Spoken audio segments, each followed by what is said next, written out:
오늘은 마가복음 9장 말씀을 통해서 말씀을 깨닫는 지혜와 응답받는 기도의 은총이 우리에게 넘치게 될 줄로 믿습니다. 오늘 마가복음 9장은 예수님께서 변화산에서 빛나는 광채로 변화되신 사건을 보여주고 있습니다. 이 내용은 이미 우리가 마태복음 17장을 공부하면서 한번 봤던 내용인데요. 오늘은 복음이라는 관점에서 이것이 왜 중요한가를 살펴보겠습니다. 그러니까 예수님이 변화되신 건 알겠어요. 그런데 왜 굳이 변화되신 모습을 제자들에게 보여주셨는가 하는 것입니다. 그것을 초점으로 오늘 말씀을 한번 보도록 하겠습니다. 그 이유, 예수님이 자신의 변화된 모습을 제자들에게 보여주신 이유가 오늘 말씀 1절에 이렇게 등장합니다. 같이 보겠습니다. 1절입니다. 또 그들에게 이르시되 내가 진실로 너희에게 이르노니 여기 서 있는 사람 중에는 죽기 전에 하나님의 나라가 권능으로 임하는 것을 볼 자들도 있느니라 하시니라. 아멘. 자, 먼저 예수님이 말씀하셨는데 그들에게는 제자들이죠. 내가 진실로 너에게 이르노니, 진실로라고 하는 말이 바로 아멘입니다. 아멘. 우리가 말씀드릴 때 아멘 하는 거 있잖아요. 그게 바로 이 진실로인데 예수님은 이 아멘이란 말을 자주 하셨어요.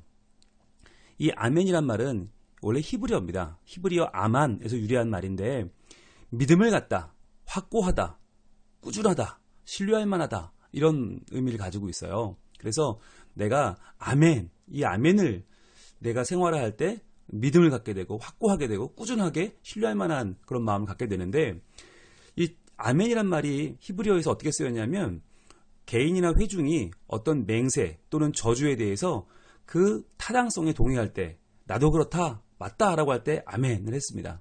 그리고 기도를 마치면서 그것이 성취되기를 소망할 때 아멘, 이 기도를 들어주옵소서 아멘 이렇게 했죠. 그러니까 오늘날 교회에서 쓰고 있는 유래와 거의 동일하다고 보시면 되겠습니다. 그래서 교회에서도 보통 아멘이라고 할 때는 어떤 설교 말씀에 대해서 그렇습니다, 내게도 이루어지길 바랍니다 라는 뜻으로 아멘을 하는 경우도 많이 있고, 또 기도할 때 마칠 때 아멘 하잖아요. 이 기도를 들어주옵소서라는 기도로 쓰는 거죠. 예수님께서 제자들에게 말씀하실 때 이 진실로 아멘이라는 말씀을 많이 하셨어요. 그러니까 예수님은 이 말씀이 이루어질 것이다 라고 하는 기대와 소망과 바람을 가지고 이 말씀을 하신 거죠. 예수님 말씀이니까 당연히 이루어지겠지만 그러나 하나님께서 이 말하는 것을 이루어 주시기를 또한 바라는 마음으로 예수님은 아멘이라는 말씀을 하신 거죠. 그래서 오늘날에도 우리는 아멘을 아낄 필요는 없을 것 같아요. 네, 제가 부산에 오니까 이 경상도 분들은 상당히 아멘을 아끼십니다. 그래서 아마 아멘을 집에 가서 하시는 것 같아요. 네, 아무리 말씀이 와닿아도 앞에서는 그냥 무표정하게 계시는데 그래도 아멘을 하셔도 됩니다, 여러분. 예, 아멘을 하는 게 뭐 이렇게 좀 경박스럽거나 아니면 너무 가벼운 행위가 아니고 아멘은 인정하는 행위고 소망하는 행위이기 때문에 예수님도 많이 하셨거든요. 그러니까 여러분 진실로 아멘 많이 하셔도 됩니다. 자, 그런데 무슨 말씀하셨냐면 여기 서 있는 사람 중에는, 자, 여기 제자들 서 있잖아요. 제자들 중에서는 죽기 전에 하나님의 나라가 권능으로 임하는 것을 볼 자들도 있느니라 하시니라. 자, 이게 아주 센세이션한 말이죠. 여러분, 하나님의 나라가 권능으로 임한다. 이게 과연 뭘까요? 여러분, 이 본문 때문에 많은 학자들이 정말 많은 연구를 했어요. 여기 서 있는 사람 중에, 그러니까 제자들이 죽기 전에 하나님 나라가 권능으로 임한다. 하나님 나라가 권능으로 임한다는 것이 이것이 예수님의 재림 또는 종말 이렇게 많이 이해를 하잖아요. 그래서 정말 그럼 여기 서 있는 사람들 죽기 전에 진짜 예수님 재림하시나? 종말이 오나? 이렇게 생각하는 사람들 때문에 굉장히 많은 혼란이 일어났어요. 여러분, 이 말씀 마가복음에 기록된 것이 약 AD 70년경으로 보거든요. 그러니까 예수님 십자가 사건 후에 약 40년 후란 말이죠. 그러니까 예수님 십자가 사건 40년 후가 지났고 이미 제자들도 40년의 나이를 더 먹었죠. 그러니까 거의 다 죽었어요. 얼마 안 남았어요. 이제 얼마 안 남은 시점에 이 마가복음이 쓰여졌는데 과연 이 말씀을 어떻게 봐야 되는가? 당시 많은 이단들이 이 말씀에 의지해서 곧 말세가 올 것이다 라고 하는 시한부 종말론으로 사회와 종교계를 미혹시켰습니다. 그런데 그 예수님 재림도 종말도 오지 않았죠. 아직도 오지 않았죠. 자, 그러니까 이 하나님 나라가 권능으로 임한다, 이것을 반드시 예수님의 재림이나 종말 사건으로 보는 것만은 아닌 것 같아요. 그렇다면 이 말씀은 무엇일까요? 바로 하나님 나라가 권능으로 임한다. 이것이 바로 예수님의 십자가죠.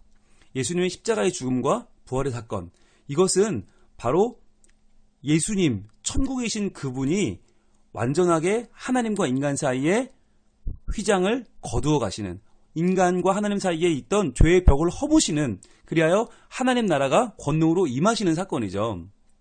그래서 예수님이 이 사건을 볼 자가 많이 있다라고 말씀하신 거였어요.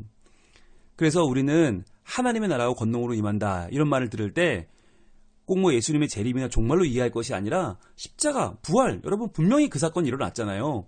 마태, 마가, 누가, 요한이 다 증거하고 있잖아요. 바로 그 사건이 하나님의 나라가 권능으로 임하는 사건이죠. 이미 이것은 우리에게도 동일하게 임했죠. 우리의 죄 씻음과 우리의 구원으로 말입니다. 예수님은요, 벌써 자신의 죽음과 부활을 여러 번 예언하셨어요. 그런데 제자들은 감을 잡지 못했어요. 도무지 무슨 말씀을 하시는지 몰랐죠. 왜냐하면 아직도 이들은 예수님을 이 땅의 정치적인 메시아로 이해하고 있었기 때문이에요.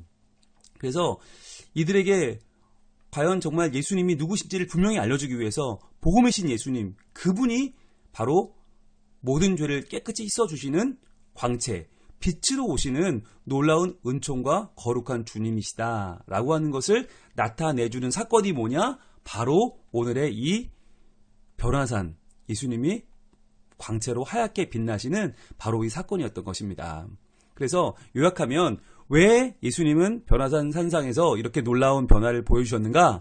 바로 예수님의 십자가와 부활의 사건이 하나님의 나라가 권능으로 임하는 것임을 알려주기 위해서, 그래서 너희가 그것을 보게 될 것을 미리 예수님이 기대하라 라고 하는 하나의 예고편으로 보여주신 사건이 바로 이 변화산상의 변화라는 거예요.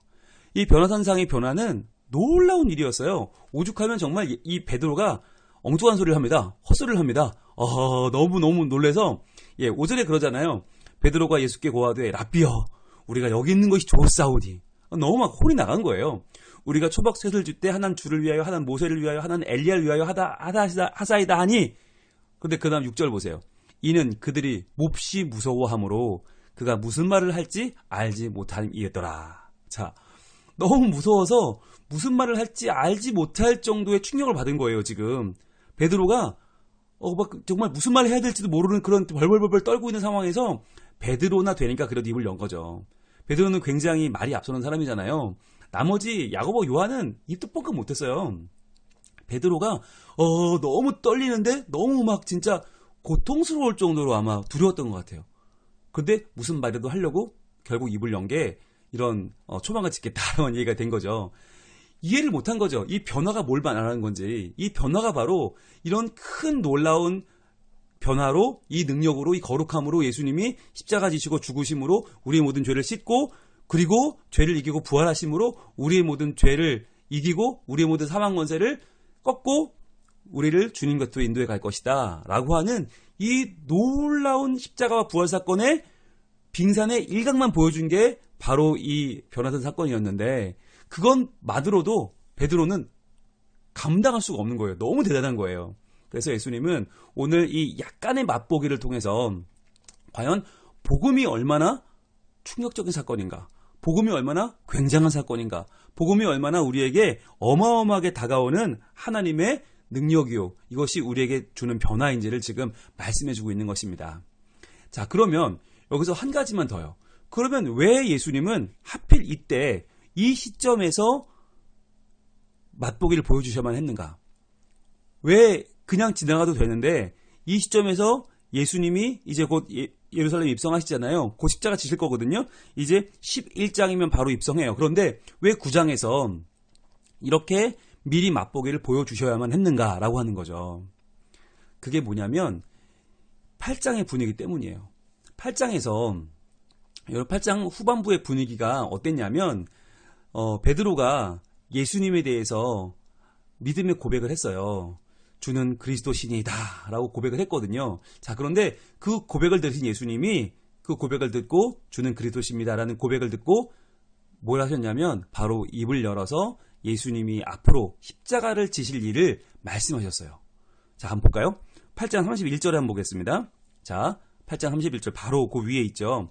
인자가 많은 고난을 받고 장로들과 대제사장들과 서기관들에게 버림받아 죽임을 당하고 사흘 만에 살아나야 할 것을 비로소 그들에게 가르치시되 그랬어요. 자, 비로소 가르치셨어요. 고통받고 죽는다. 그런데 난 부활한다. 자, 그런데 이 말을 했을 때 제자들이 무엇을 초점으로 들었어요? 부활이에요? 죽는다는 거예요? 죽는다는 거예요. 부활은 상상을 못하는 일이니까 일단 죽어? 왜 죽어? 예수님이 왜 죽어? 그래서 32절 보세요. 드러내놓고 이 말씀을 하시니. 자, 예수님이 처음으로 오픈하셨더니 베드로가 예수를 붙들고 항변하매 그랬죠. 그러니까 예수님을 꾸짖은 거예요. 아니 무슨 소리 그렇게 하냐고. 왜 죽냐고. 죽긴 누가 죽냐고 그랬더니 33절 예수께 돌이키사 제자들을 보시며 베드로를 꾸짖어 이르시되 사탄아 내로 물러서라. 내가 하나님의 일을 생각지 아니하고 도리어 사람의 일을 생각하는도다 하시고.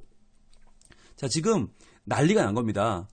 온통 제자들이 다 멘붕이 온 겁니다. 아니 예수님이 죽긴 왜 죽어? 아니 예수님 죽으면 안 되지. 그래서 예수님한테 예수님 그딴 소리 하지 마세요. 그랬더니 예수님이 그 베드로한테 조금 전에 주는 그리스도 신이다 했던 그 수제자라고 생각하는 베드로에게 꾸짖어 이르시되 사탄아 내 뒤로 물러가라. 야, 이렇게 되니까 분위기가 엉망진창이 된 거죠. 그러면서 혼란에 빠졌을 거예요. 이거 예수님 따라가야 되나? 아니 예수님 따라서 예루살렘 가는 게 맞나? 이거 갔다가 잘못되는 거 아니야? 이때부터 굉장한 혼란이 찾아온 거죠. 자, 이때 예수님이 34절에 이렇게 말씀하시잖아요. 무리와 제자들을 불러 이르시되 누구든지 나를 따라오려거든 자기를 부인하고 자기 십자가를 지고 나를 따를 것이니라. 어마어마한 말이죠. 자, 누구든지 나를 따라오려거든. 자, 이제 예루살렘으로 나 갈 건데 십자가 지러 갈 건데 이제 여기서부터 나 따라오는 사람은 자기를 부인해야 돼. 자기가 생각하는 욕심 내려놓고 자기가 생각하는 이 세상의 방법들을 다 내려놓고 자기 십자가를 지고 나를 따를 것이다. 나 십자가 지러 가니까. 나 십자가 지러 죽으러 가는데 이제 십자가 지는 자만 날 따라와. 말씀하시니까 여러분 누가 따라오겠어요? 누가 따라오고 싶겠어요? 대혼란이죠. 대멘붕이죠. 야, 이거 갈릴리에 그냥 있을걸. 그때만 해도 병 고치고 죽은 사람 살리고 사람들 되게 좋아하고 인기 많고 되게 좋았는데 하늘을 찌르던 그 인기, 오병이어의 인기, 실병이어의 인기, 야 그때까지 좋았는데 야 이젠 이거 우리 엉뚱하게 따라갔다 다 죽는 거 아니야? 야 그럼 이거 개죽음 아니야? 로마 황제한테 이거 반항했다가 괜히 우리 여기서 십자가 지고 죽으면 정말 우리 가문의 망신이고 이건 정말 부모님들 땅을 치고 우실 일인데 잘못 온 거 아니야? 대혼란이 찾아왔겠죠. 그들에게 예수님은 보여주시고 싶은 거예요. 특별히 누구에게? 베드로에게. 베드로, 이 정말 롤러코스터를 타는 것처럼 늘 제일 앞에 나서서 예수님께 충성을 맹세했다가 또 사단아 물러가라 소리도 듣고 정말 말실수도 많이 하고 성질도 급하고 제일 문제를 일으키는 베드로, 그리고 야고보, 요한, 우리의 자식들이라고 하는 역시 성질 급하고 역시 말만 앞서고 역시 이 사람들에게 문제를 일으키는 이 제자 세 명을 데리고 특별히 변화산에 올라가신 이유는 이들에게 보여주시려고. 무엇을? 너희가 만나는 십자가와 그 대속의 죽음 그리고 부활이 그렇게 마음 아프고 그렇게 비참하고 그렇게 피 흘리는 것만으로 끝이 아니라는 거죠. 이 십자가의 죽음이 얼마나 빛나는 것인지, 얼마나 굉장한 것인지, 이것이 얼마나 아름다운 것인지, 그래서 엘리야와 모세가 함께 나타나서 예수님과 대화를 나누면서 준비할 정도로 그렇게 대단한 것임을 보여주고 싶으셔서 예수님은 그래서 이 제자들에게 용기를 주시는 거죠. 십자가 질 수 있는 용기, 십자가를 따를 수 있는 용기, 십자가가 결국 내 인생과 모든 인류를 다 구할 것이라고 하는 마음의 기대와 감격을 주기 위해서 이 변화산의 사건을 예수님은 준비하신 것입니다. 그래서 예수님께서는 이 사건을 특별히 문제가 있던 세 명의 베드로와 야고보, 요한 문제아들을 데려가셔서 교육하신 거죠. 시청각 교육으로 보여주신 거죠. 야, 봐, 나 이런 사람이야. 나 이렇게 어마어마한 광채로 빛나는 존재야. 십자가 진다고 내가 거기서 죽으면 끝인 줄 알아? 아니, 놀라운 부활이 있어. 그러니까 너희들 날 끝까지 따라와 라고 예수님이 끌어주신 거죠. 베드로, 야고보, 요한은 제일 똑똑하고 제일 위대한 제자라 따라 나선 게 아니라 제일 문제 많고 제일 예수님이 챙겨줘야 되는 문제 알아서 3명을 끌고 간 거였어요. 그런데 결론적으로는요. 이 문제 많던 3명이 예수님 곁에서 예수님의 모습을 변화된 모습도 보고 마음에 뭐가 있어요? 확신이 있는 거예요. 그러니까 그 확신을 그 누구도 꺾을 수가 없는 거죠. 그래서 순교할 수 있는 믿음을 가진 거죠. 왜? 예수님은 저렇게 빛나는 광채, 하나님의 아들이시다. 그래서 베드로는 나중에 누가 돼요? 교회를 세우는 사역의 책임자가 되고요. 로마에서 순교를 당하기까지 믿음의 수고를 다한 사람이 되죠. 야고보는요. 예루살렘 교회의 책임자가 돼서요. 사도 중에 최초의 순교자가 됩니다. 요한은요. 끝까지 남아서 교회를 돌본 사람. 예수님의 어머니 마리아를 돌보면서 예수님 어머니 마리아에게 예수님 이야기를 듣고 요한복음을 써내려간 사람. 그리고 마지막까지 요한계시록을 남겨서 성경의 마지막을 기록한 사람이 되었습니다. 네, 여러분. 이 오늘의 변화산 이야기는요. 우리한테 많은 것을 알려줍니다. 예수님의 복음, 예수님의 십자가 사건이 얼마나 아름다운 것인가. 얼마나 가치 있고 얼마나 존귀한 것인가. 그리고 그 복음의 사건을 만나는 우리들. 비록 지금 나는 연약하고 문제가 많고 지금 나는 정말 예수님 보시기에 아무것도 아니지만 이러한 내가 예수님의 복음을 경험하면서 그 복음을 바라보면서 그 복음을 사모하면서 예수님을 따라갈 때 결국 우리도 변화를 경험한다는 거예요. 그래서 그 특별한 경험, 하나님이 이 귀한 사역을 우리에게 허락하실 때 우리가 경험하는 이 놀라운 경험들을 하나하나 해나가면서 하나님의 말씀을 만나가면서 우리도 변화되는 것입니다.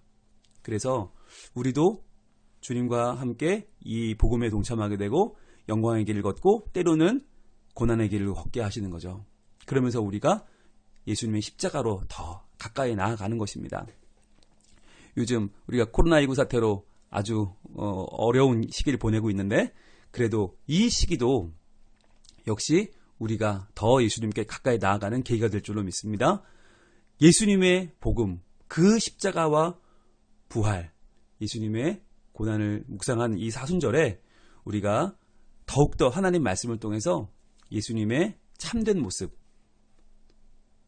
광채가 나고 말할 수 없이 빛나며 우리의 모든 삶을 변화시키는 강력한 하늘 에너지로서 하늘의 주인으로서 우리를 변화시키는 예수님의 그 복음의 능력을 우리 모두 만나고 그 능력으로 변화되는 복된 이 사순절 기간이 될 수 있기를 축복합니다. 기도하겠습니다.